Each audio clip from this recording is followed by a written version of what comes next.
আগের ওলিরা কুফারদের কাছে দ্বীনের দাওয়াত দিত। আজ পর্যন্ত আমরা কোনো হিন্দুরে বসাইয়া আজ পর্যন্ত বুঝাইতে পারছি, ভাই হিন্দু তুমি এটা এটা করো না, এটা এটা ঠিক না, এইটা তোমার এটা ঠিক কিনা, আমরা আজ পর্যন্ত দাওয়াত দিইনি। নিজেরা হুজুরা গুতাগুতি করতে করতে জীবন শেষ করে ফেলেছি। কথা বল না, জোরে বলে এইরকম মিলাদ বেদাত হয়ে, এরকম দোয়া বেদাত হয়ে, এরকম 8 টাকার তারাবি বানাও, ওটাকে বুকের উপরে ঠেলে উঠাও। কি কথা বল না, জোরে বলে। এই গুতাগুতি করতে করতে আমরা আমাদের মূল কাজ আজ পর্যন্ত নষ্ট করে দিচ্ছি। আমাদের দাওয়াত দেওয়ার কথা ছিল খ্রিস্টানদের কাছে, মেসেজ পৌঁছানোর কথা ছিল সনাতনের কাছে, বৌদ্ধের কাছে, আগুন পূজারীর কাছে, যাওয়ার কথা ছিল শিখের কাছে। আমরা তা না যাই, আমরা নিজেরাই গুতাগুতি করে জান শেষ করে দিয়েছি।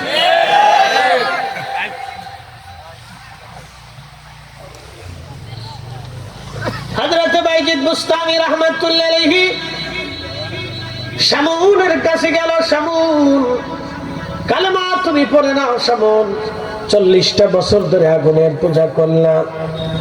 শামউন রে, আগুন পূজা করে তুমি কি পাইলা? শামউন, আমি বাইজিদ তোমার মৃত্যু সজ্জায় আসছে দাওয়াত দেওয়ার জন্য। শামউন, কালেমা পড়ে এক আল্লাহর উপরে বিশ্বাস নিয়ে তুমি কবরে চলে যাও। শামউন, শামউন ডাক দিয়ে বলল, বাইজিদ তোমার ধর্ম সত্য, প্রমাণ কি? দেখছেন কথা তো সত্য, তোমার যে দিন সত্য, প্রমাণ কি? প্রমাণ দাও। তোমার যে আল্লাহ আছে তার প্রমাণ কি? তোমরা তো অদৃশ্য খোদার ইবাদত করো, তার তো অদৃশ্য, সে দৃশ্যমান না এমন এক খোদার ইবাদত তুমি করো। বাইজিদ, তাহলে খোদা যে আছে, আল্লাহ যে এক, আমি কি করে বিশ্বাস করব? বাইজিদ বলো। বাইজিদ বুস্তামি বললেন, শামউন, আল্লাহ যে এক, খোদা আছে, বিশ্বাস তুমি কি করলে তুমি বিশ্বাস করবা, তুমি বলো। শামউন ডাক দিয়ে বলল, বাইজিদ তাহলে তুমি আগুনের মধ্যে হাত দাও, আমি আগুনের মধ্যে হাত দিই। যার হাত আগুনে পোড়াবে বুঝবো তার ধর্ম মিথ্যা, আর যার হাত আগুনে পোড়াবে না আমি ধরে নিব তার ধর্ম সত্য। যদি চ্যালেঞ্জ করতে পারো বাইজিদ, তাহলে আমার কাছে কালেমার দাওয়াত দাও, নতুবা আমার রাস্তায় আমাকে ছেড়ে দাও। বলেন তো, এই কথা যদি আমারও কয়, আমি কি তা করতাম? আমার তো ওই বিদ্যা নাই, আমি তো সে আল্লাহকে খুশি করতে পারি না। আমি আত্মার দুনিয়াতে আসছি, কিন্তু সেইভাবে আমি আল্লাহকে তো রাজি করতে পারি নাই। যারা রাজি করছিলেন তারা যায় নামাজ পানির উপর বিছাই দিছিলেন।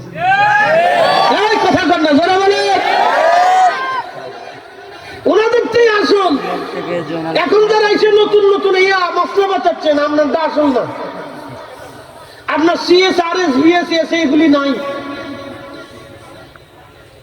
আপনি হলো হাওলাতি রোহিঙ্গা। আসতে কোন কেন ডরাইছেন আপনারা? কোনটা? এটা কি রোহিঙ্গা? এটা বাঙালি অরিজিনাল না, এটা রোহিঙ্গা। এটা BS বাংলাদেশ আমলে আইছে, এটা পাকিস্তান আমলে ছিল না।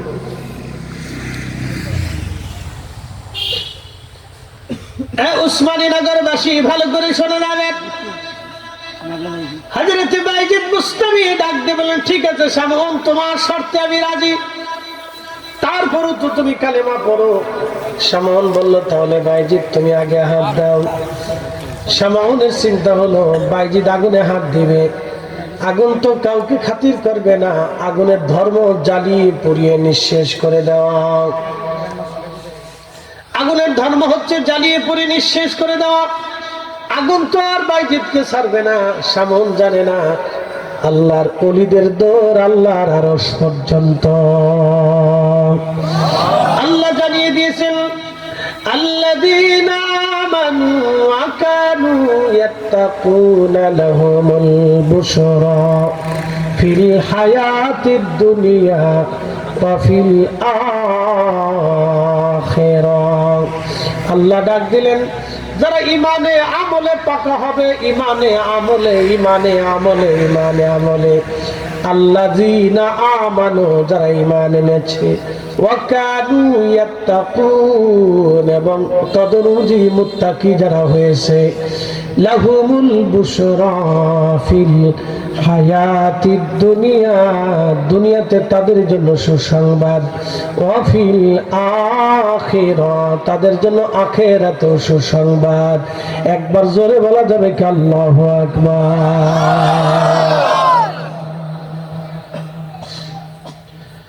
আকবলপুর আব্দুল্লাহপুরবাসী জানে না আল্লাহর ওলিদের দৌড় আল্লাহর আরশ পর্যন্ত, জানে না লা খাউফুন ওয়ালা হুম ইয়াহজানুন, তাদের কোনো ভয় নাই, চিন্তা নাই। সামন জানে না, সামন তো বলে ফেলেছে, কিন্তু বাইজিদ বোস্তামি এমন একজন মহান আল্লাহর ওলির সন্তান ছিলেন, তার নাম হযরত ইমাম জাফর সাদিক রাহমাতুল্লাহ আলাইহি। ইমাম জাফর সাদিকের ছাত্র ছিলেন বাইজিদ বুস্তামি, মারহাবা বলবেন না?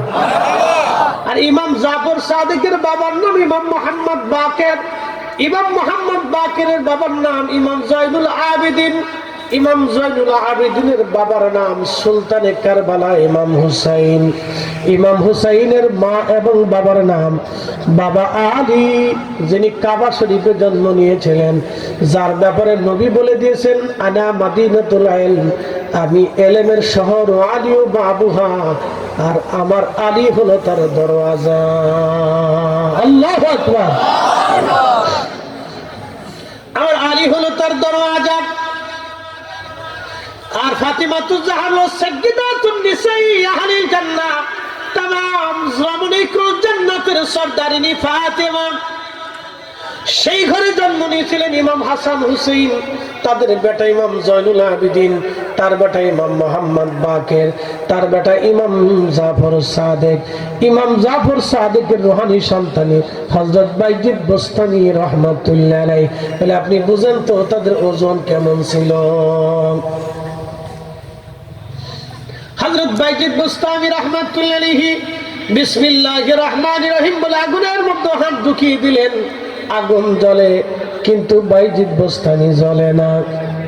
আস্তে হয়ে গেল না? জোরে বলেন আল্লাহু আকবার। না হয় না? আরো জোরে জোরে জোরে জোরে জোরে জোরে। বাইজিদ জ্বলে, আগুন জ্বলে, কিন্তু বাইজিদ জ্বলে না। কি আশ্চর্য! শুধু কি বাইজিদ বুস্তামি না, এবার আপনাদেরকে আরেকটা ঘটনা শুনে। হযরত আবু বকরের আমলে ভণ্ড নবীদের সাথে মুসলমানদের বিভিন্ন জায়গা যুদ্ধ হচ্ছে। তার কঠিন যুদ্ধ ছিল মুসাইলামাতুল কাজ্জাবের বিরুদ্ধে। বিরাট এক সেনাবাহিনী হযরত আবু বকর পাঠাইলেন। এই যুদ্ধে 700 সাহাবী শহীদ হয়েছিলেন। চারটিখানি কথা না, 700 কারি, কোরআনের হাফেজ এবং বড় বড় আলেম সাহাবীরা এই যুদ্ধে শহীদ হয়েছিলেন। এই যুদ্ধে মুসলমানদের অনেক সাহাবী জীবন দিয়েছিলেন, কিন্তু বিজয় এনেছিলেন। এই যুদ্ধে যদি মুসলমান হেরে যেতেন তাহলে মুসলমানদের অস্তিত্ব নিয়ে টানাটানি লাগত। হযরত আবু বকর সিদ্দিক এইদিকে মনোযোগ দিয়েছিলেন সেনাবাহিনী নিয়ে, কিন্তু তখন আবার ইয়ামানেও এক ভণ্ড নবীর ভাব আসলো। তখন ইয়ামানে যে সেনা পাঠাবে হযরত আবু বকরের এই স্বাবলম্বী মুসলমানদের এই শক্তি তখন ছিল না, কারণ মুসাইলামাতুল কাজ্জাব ছিল বেশি শক্তিশালী ভণ্ড নবীদের ভিতরে। তার সেনাবাহিনী ছিল বড় শক্তিশালী, 40,000 সেনা ছিল তার।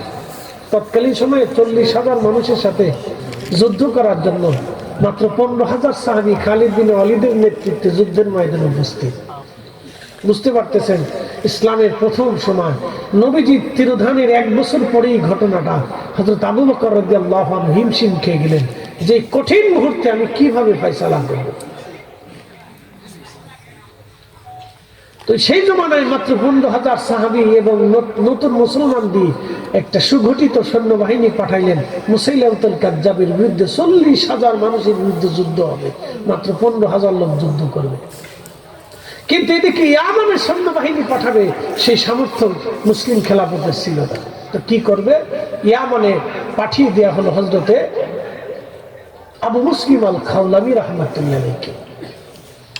তিনি সাহাবী ছিলেন না, তিনি তাবী ছিলেন। সাহাবী হওয়ার জন্য মিশর থেকে রওনা দিয়ে আসছিলেন, কিন্তু এসে নবীকে পান নাই, নবী ইন্তেকাল করেছেন। পরে আবু বকরের কাছে কালেমা পড়ছিলেন, তো তিনি গেছে আমার ইতিহাস শুনে যান। মুসলমানদের কি ইতিহাস শুনে, খালি তলোয়ার দিয়ে মুসলমানদের বিজয় হয় নাই, শুধু তলোয়ারের জোরে না, মুসলমানদের আর একটা শক্তি আছে। এই শক্তি যখন মুসলমানের থাকবে না, তখন তলোয়ারের জোরে মুসলমানের থাকবে না। আর এই শক্তি যদি থাকে, তো তলোয়ারের জোরে মুসলমানের থাকবে। সেই শক্তির নাম শাহজালালের জায়নামাজ। এই কথা কর না, শুধু তলোয়ারে বাংলা জমি দখল হয় নাই, শাহজালালের জায়নামাজের দরকার ছিল। এখন আমাদের মুসলমানদের জমানের গুলি আছে, কিন্তু জায়নামাজের শক্তি নেই। আমাদের জায়নামাজের শক্তি নেই, জায়নামাজের শক্তি নেই আমাদের। যদি জায়নামাজের শক্তি থাকতো, তাহলে আর ফিলিস্তিনি মুসলমানরা রোহিঙ্গারা এইভাবে মার খায় না। জায়নামাজের শক্তি মুসলমানদের নেই। তো খুব মনোযোগ দিবেন। আবু মুসলিম আল খাওলামি রাহমাতুল্লাহ আলাইহি তিনি ইয়ামানে কালেমার দাওয়াত দিতে গেলেন। ইয়ামানিরা ভণ্ড নবীর লোকেরা আবু মুসলিমকে ধরে নিয়ে গেল, বলল আবু মুসলিম তুমি আমাদের দলে চলে আসো। আবু মুসলিম বলল না, আমার নবী আখিরি নবী, এই নবীর পরে আর কোনো নবী নাই, তোমাদের ভণ্ড নবীকে আমি কখনো মানতে পারবো না। আবু মুসলিমকে বলা হলো তাহলে তোমাকে আমরা হত্যা করব। আবু মুসলিম বলল তোমরা তোমাকে হত্যা করে ফেলবা, তাহলে একটা কাজ করো, আসো তোমরা আগুন জ্বালাও, আমাকে আগুনের মধ্যে ছেড়ে দাও। যদি আগুন আমাকে জ্বালায় তাহলে বুঝবো আমার নবী মিথ্যা, আর আগুন যদি আমাকে না পোড়াইতে পারে তাহলে তোমাদের নবী মিথ্যা, আমাদের নবী সত্য নবী। একবার জোরে বলা যাবে আল্লাহু আকবার। পারবেন এই চ্যালেঞ্জ দিতে? এই চ্যালেঞ্জ দিতে হলে জায়নামাজের শক্তি লাগে, সবার দিয়ে হয় না, এটা ফরিদি শব্দ হইতো না। কেন আমরা ডাকাইতে ধরলে কোন যে ভাই মাপ সাপ করে দেশ, কিছু কষ্ট না, টাকা পয়সা যা আছে নিয়ে যায়, গুতা টুতা দিস না, কি কথা ঠিক আছে কিনা? ডাকাতি যদি ধরে বাইরে তোরা গোতা মোতা ঢাকা টাকা দিস না, যা আছে সব নিয়ে যা ভাই, ডিস্টার্ব করিস না, ঝামেলা করিস না। আর হযরতে গৌসে পাক আব্দুল কাদের জিলানী ডাকাত দেখে ডরাই না, তোমার কাছে কিছু আছে বলে আছে। কি আছে বলে? 40 দিনার আছে। কোন জায়গা আছে? বগলের নিচে। মা জুব্বান আস্তিনে সিলাই করে দিচ্ছে। হ্যাঁ রে বাচ্চা, তুমি সত্য বললো? হ্যাঁ সত্য তো বলবোই। মা বলছে কখনো মিথ্যা বলা যাবে না। ডাকাতে সর্দার চিন্তা করলো, বাপরে বাপ, এতটুকুন বালক মার আদেশ থেকে কিভাবে মানতেছে, আর আমি মানুষের হক নষ্ট করে ফেলতেছি, মানুষকে হত্যা করতেছি সব ধন আর সম্পদের জন্য। আর এই বাচ্চা শুধু মায়ের আদেশের জন্য আজকে তার 40 দিরহাম, সেই দিনের স্বর্ণের দিরহাম, সাইট্রিখানি কথা না, পড়ালেখার জন্য মা পাঠাই দিছে। এই ছেলেটা আজকে তার দিরহাম আমাকে দিয়ে দিচ্ছে, সত্য কথা বলতেছে মার হুকুমে। না, জীবনে ডাকাতি করতাম না, আজকে থেকে তওবা করলাম। জীবনের প্রথমেই সত্য কথার কারণে হুজুর গাউসে পাকের কাছে ডাকাত দলেরা তওবা করে ভালো হয়ে গেল। একসাথে বলবেন আল্লাহু আকবার। ওই শক্তি আমাদের আছে? নাই, যাই না আমাদের শক্তি নেই। আমরা যাই না আমাদের শক্তি নেই। আমরা সে সাফার শক্তি, খালি সাফা বেরিয়ে পারি, শুধু সাফা মারতে পারি। বাপরে বাপ, কত সাফা মারতেছি, সাফার শক্তি যেন আমরা কোনো শক্তি নেই। অমিয়া হিন্দু সাধু দেখবেন, হিন্দু সাধু ওই ভারতে দেখবেন নাগা সাধু বলে, নাগা সাধু 40 বছরে বলে ল্যাংটা, কাপড় পরে না। এই শীতের ভিতরে বলে ল্যাংটা থাকে, কেমনি সম্ভব? কিন্তু ও কাপড় পরে না, শীতের ভিতরেও ল্যাংটা থাকে, 40 বছর ধরে ল্যাংটা। আর এক সাধুরে জিজ্ঞেসে আপনার কি অবস্থা? আমি 40 বছর ধরে গোসল করি। কারণটা কি? বলে আমি ভগবান খুঁজতেছি। আচ্ছা বলেন তো, ওরা ভগবান খোঁজার জন্য যদি 40 বছর গোসল করতে না পারে, তাহলে আপনি আল্লাহ পাওয়ার জন্য নামাজ কেন ছাড়বেন? তাহলে আপনি নামাজ কেন ছেড়ে দিবেন বলেন তো? 40 বছর গোসলই করে না। আর আপনি আল্লাহর বান্দা হওয়ার পরে শেষ শ্রেষ্ঠতম রাসূলের উম্মত হওয়ার পরেও আপনি এখনো পর্যন্ত নামাজ পড়তে পারতেছেন না, নামাজ ছেড়ে দিচ্ছেন, কারণটা কি বুঝে যান। প্রিয় উসমানীনগরবাসী ভালো করে শুনে যাবেন, আবু মুসলিম আল খাওলামির হাত পা গুলি বাঁধা হলো, আগুন জ্বালানো হলো, হাজার হাজার ইয়ামানবাসী উপস্থিত। আজকে দেখবো আবু মুসলিম চ্যালেঞ্জ করেছে তার ধর্ম বলে সত্য, সে দেখি আগুনের মধ্যে পুড়ে কিনা, যদি আগুনে পুড়ে যায় তাহলে তার নবী মিথ্যা, আর যদি আগুনে না পড়ে তাহলে তার নবী সত্য। এই দৃশ্য দেখার জন্য হাজার হাজার মানুষ আসছে, লাখে লাখে মানুষ আসছে আবু মুসলিমকে দেখার জন্য। দেখেন ইয়ামানে যুদ্ধ করা লাগে নাই, আবু মুসলিম আল খাওলামিকে আগুনের মধ্যে ছেড়ে দেওয়া হলো, আগুনের মধ্যে পড়ে গেলেন তিনি। আগুন জ্বলল কিন্তু আবু মুসলিম আল খাওলামি জ্বলে না। আল্লাহু আকবার। তেলের গাড়ি তেলে চলে,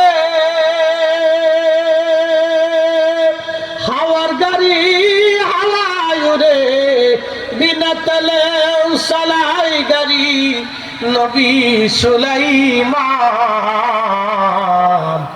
আমরা সেই মুসলমান। উসমানীনগরবাসী আবু মুসলিম আল খাওলামির অবস্থা দেখার পরে সব ভণ্ড নবীর লোকেরা দৌড়ায় পালায়, ভণ্ড নবীও পালিয়ে চলে গেল। লোকেরা কয় ধর এই ভণ্ডরে, কত মিথ্যাবাদী, আমাদের ঈমান চুরি করার জন্য আসছে না। ওই সময় হাজার হাজার মানুষ কালেমা পড়লো, যারা কালেমা পড়ার পরে ভণ্ড নবীর উপরে ঈমান এনেছিল তারাও তওবা করলো। যুদ্ধ করা লাগে নাই, তলোয়ার চালানো লাগে নাই, এক দৃশ্য দেখে সেই দিন ইয়ামানবাসীদের পরিবর্তন হয়ে গেল। ভণ্ড নবী পালিয়ে চলে গেল, আর কোনোদিন ফিরে আসে নাই। একবার জোরে বলা যাবে কি মারহাবা।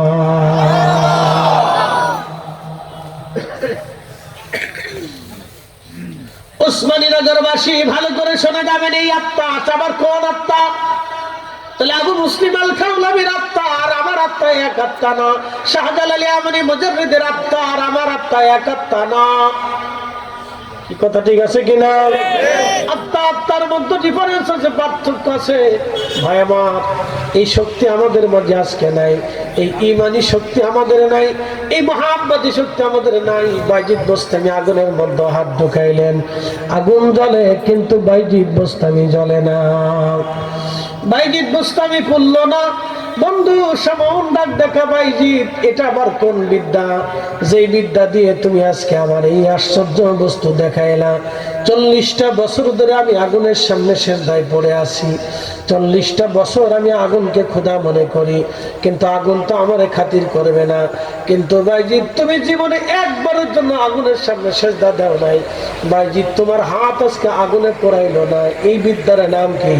তখন বাইজিদ বললেন, এই বিদ্যার নাম লা ইলাহা ইল্লাল্লাহু মুহাম্মাদুর রাসূলুল্লাহ।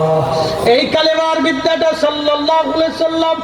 শামউন, তুমি আগুনে সেজদা দিয়েছো আর আমি আগুনের মালিককে সেজদা দিছি। জোরে জোরে জোরে জোরে বলেন আল্লাহু আকবার। আরে শামউন, তুমি আগুনে সেজদা দিয়েছো কিন্তু আমি আগুনের মালিককে সেজদা দিলাম। শামউন রে, এই জন্য আগুন আমার হাত পড়াইতে পারে না, কারণ আমি ওই মালিককে খুশি করেছি। আল্লাহর নবী এই জন্য বলেন, আমার উম্মতেরা তোমরা শুনে নাও, বান্দার ফরজ ইবাদত আল্লাহর কাছে বেশি পছন্দনীয়। বান্দা ফরজ ইবাদত করার পরে যখন অতিরিক্ত নফল ইবাদত করে, যেমন নফল নামাজ আপনি পড়লেন, দোয়া করলেন, কিছু সময় বসে তাসবিহ তাহলিল করলেন, কোরআন শরীফ তেলাওয়াত করলেন, তাহাজ্জুদ নামাজ পড়লেন, এবং আপনি অতিরিক্ত নফল ইবাদত করলেন, দোয়া দরুদ করলেন, জিকির আজগার করলেন, তাসবিহ তাহলিল করলেন।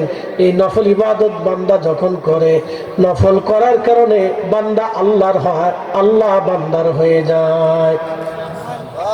আজকের মাহফিল আপনার জন্য নফল, ইচ্ছা করলে আসলেও আসতে পারতেন, নাহলে ঘরে বসেও থাকতে পারতেন। কথা ঠিক আছে না? আজকের মাহফিল আপনার জন্য নফল, আপনাকে এখানে জোর করে আনা হয় নাই, আবার চলে গেলে জোর করে বসানো হবে না, ঢোকার জন্য কোনো শর্ত দেওয়া হয় নাই, চলে গেলেও কোনো শাস্তির বিধান এখান থেকে নাই। আপনি এখানে বসলেও আল্লাহ নেকি দিবে, না বসলে আল্লাহ নেকি দেবে না। এটার নাম নফল। বসলে নেকি পাবেন, না বসলে গুনাহ হবে না, কিন্তু এটা নফল। এই যে আপনি নফল করলেন, এই নফলটাই আল্লাহর সাথে বান্দার প্রেম হয়।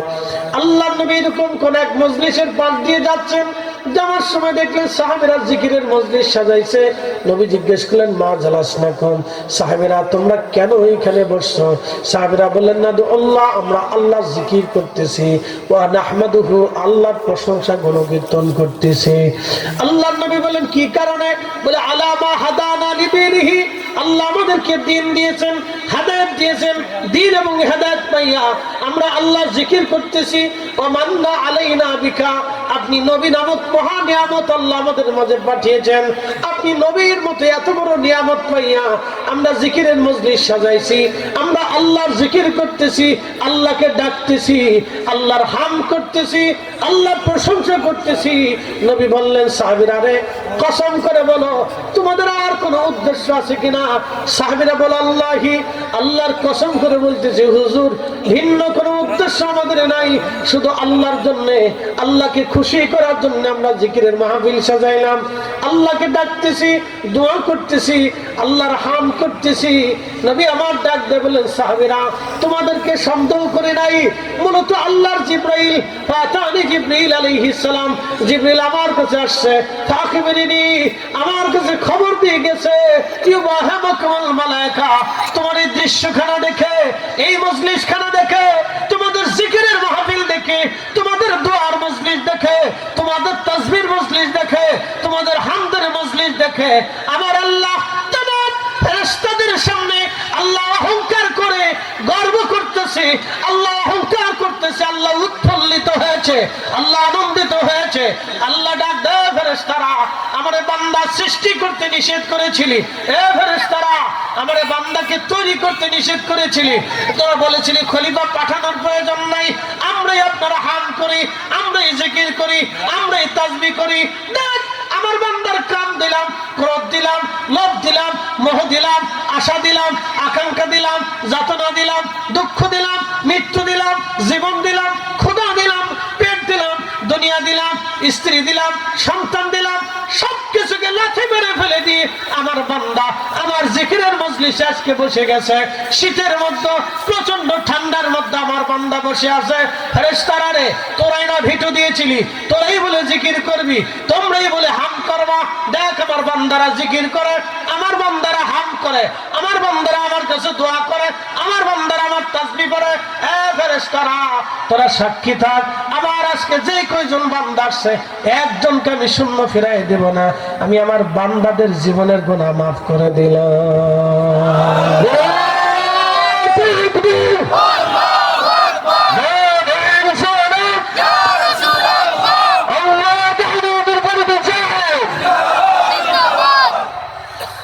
আল্লাহ বানাইলেন কত জাতি,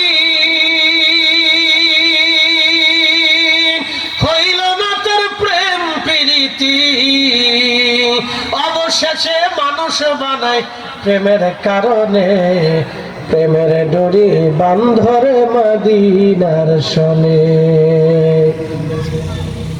আল্লাহ ফেরেশতাদেরকে ক্ষুধা দেয় নাই, ফেরেশতাদেরকে কাম ক্রোধ দেয় নাই, ফেরেশতাদের যৌবন দেয় নাই, ফেরেশতাদের স্ত্রী দেয় নাই, ফেরেশতাদের সন্তান দেয় নাই, ফেরেশতাদের ক্ষুধা দেয় নাই, ফেরেশতাদের আশা আকাঙ্ক্ষা দেয় নাই, ফেরেশতাদের মৃত্যু এখনই দেয় নাই। ফেরেশতাদেরকে আল্লাহ হায়াত দিলেন, শুধু পজিটিভ আল্লাহ দিয়ে দিলেন, কোন নেগেটিভ আল্লাহ দেন নাই। তারপরে এত কিছু দেওয়ার পরে একটা শয়তান আমাদের পিছনে লাগা আছে।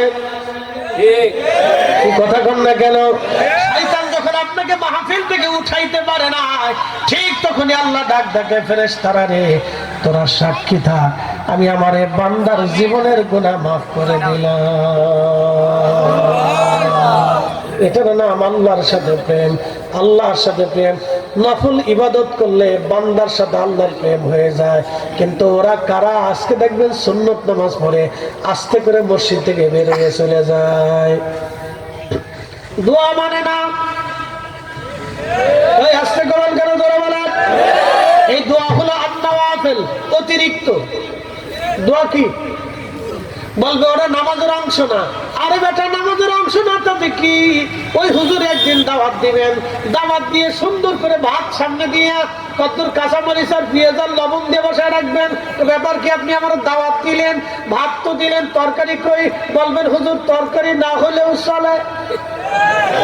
কি আসতে করতে জোরে বলে, দোয়া না হলেও যেহেতু চলে, তাহলে তরকারি না হলেও চলে, আপনি খেয়ে চলে যান, তরকারি না হলেও চলে, অসুবিধা নাই।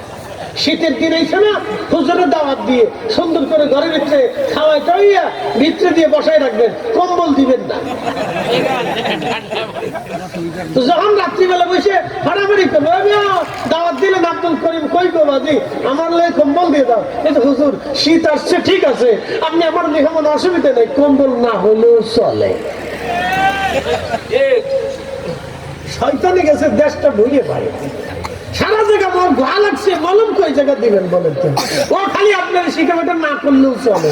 আপনি বলেন আমার চলে না, শয়তানের চলে, কিন্তু ইমানদারের চলে না। কথা কর না কেন? ঠিক আছে, আমরা দোয়া না করলে চলে না। কি কথা কর না? হয়তো দোয়া হইতো নি, হইতো নি, দোয়া হইতো নি, নামাজের পরে হইতো নি, হাতের পরে হইতো নি, মাহফিলের পরে হইতো নি, খাবারের পরে হইতো নি, ইসালে সাহেবের পরে হইতো নি, কুরআন খতমের পরে হইতো নি।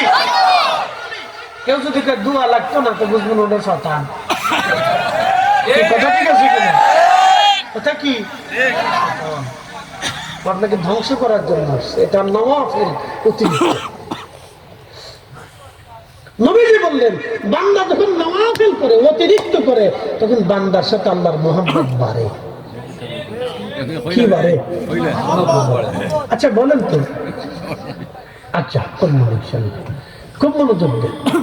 আপনি আত্মীয় বাড়ি গেছেন, এখন আত্মীয় বাড়ি, আপনি আত্মীয় গেছেন আত্মীয় বাড়ি, যাওয়ার সময় কতদূর মিষ্টি ফল টল কিছু গিফট টিফট আত্মীয় বাড়ি মানুষ নিয়ে যায় না?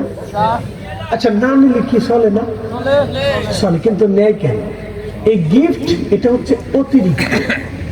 আর নওয়াফিল, এই যখন মিষ্টি টিষ্টি নিয়ে ফল ফ্রুট নিয়ে যখন আত্মীয় বাড়িতে ঢুকলেন, তখন আত্মীয়ের সাথে আপনার মহব্বতের সম্পর্কে বাড়ে না কমে?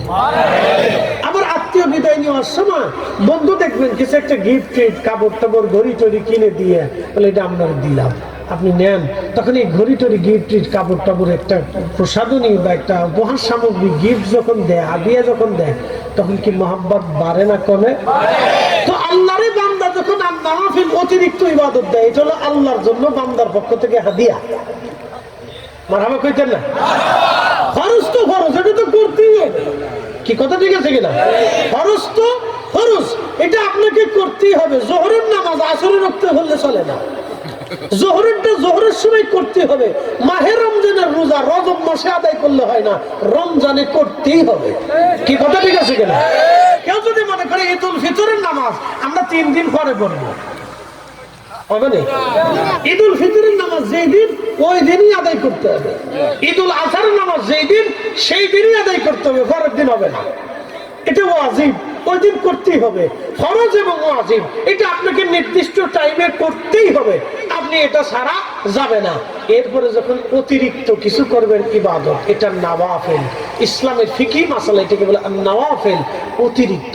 অতিরিক্ত যেমন 2 রাকাত অতিরিক্ত নফল নামাজ পড়ছেন, বা আপনি সারা রাত্র নামাজে দাঁড়াইছেন, নামাজ পড়তে পড়তে পড়তে পড়তে তাহাজ্জুদের সময় আসছে, তাহাজ্জুদ করলেন, কোরআন পড়লেন, জিকির করলেন, তাসবিহ করলেন, হাম করলেন, সিজদা করে রাখলেন, কান্নাকাটি করলেন, দুরূদ শরীফ পড়লেন, মিলাদ শরীফ পড়লেন, দোয়া করলেন, কবরের কাছে চলে গেলেন, ফাতিহা পড়লেন, দোয়া করলেন, এগুলি আর নওয়াফিল অতিরিক্ত। কিন্তু হতভাগা অতিরিক্ত ভাবে বানাইছে বেদাত। আস্তে করবেন না, জোরে বলেন।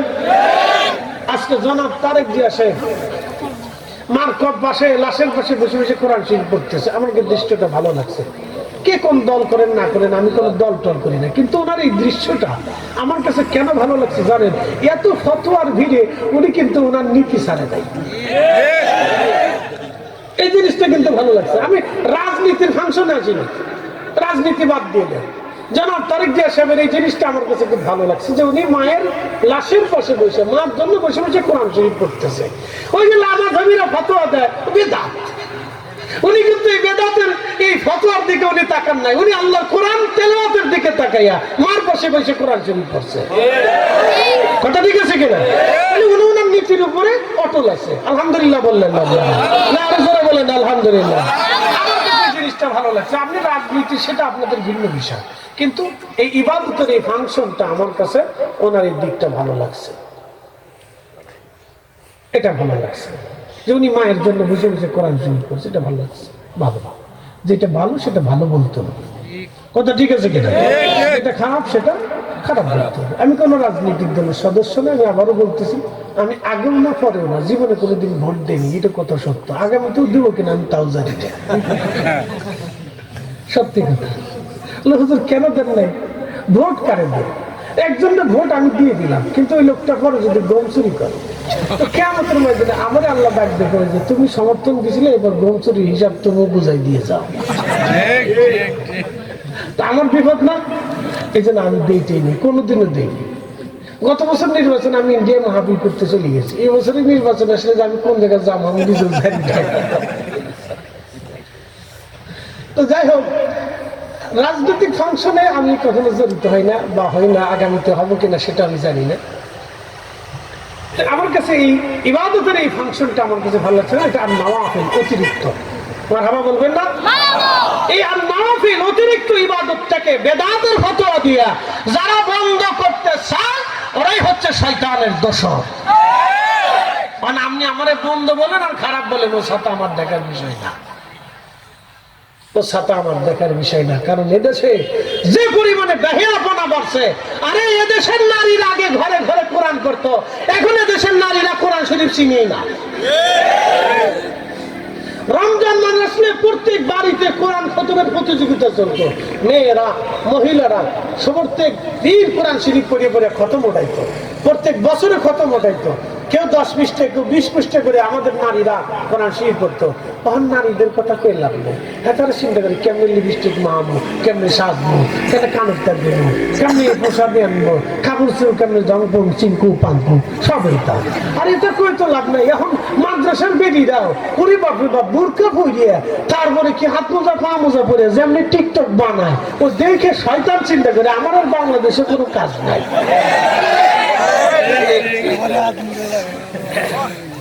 শয়তানি চিন্তা করে আমার বাংলাদেশের কাজ নেই, যে বুরকা মনে করে যেহেতু ধরে ফেলেছি তাহলে বাকিটারা আমার কাছে কোনো ব্যাপারই না। এটা শুনতে চাই, বুঝতে পারছেন? অবস্থা কিন্তু বেশি সুবিধার না। সামাজিক ভাবে আমাদের অবক্ষয় দিন দিন বাড়তেছে। 3 বছর আগে ছেলেরা মুসলমান দিছি, হাতে বলে মান কিছু গাঁজাটা। 3 বছর আগে মুসলমানই দিছে, সোনা কেটে বলছে হেতে বলে আমি গাঁজা দিচ্ছি। চিন্তা করেন তো, এই ফুলা যদি গাঁজা খায় তাহলে আগামী 20 বছর পরে বাংলাদেশের অবস্থা কি হবে আপনি বুঝেন তো? প্রত্যেক গ্রামে গ্রামে নেশা ছড়াই গেছে। কথা কয় না,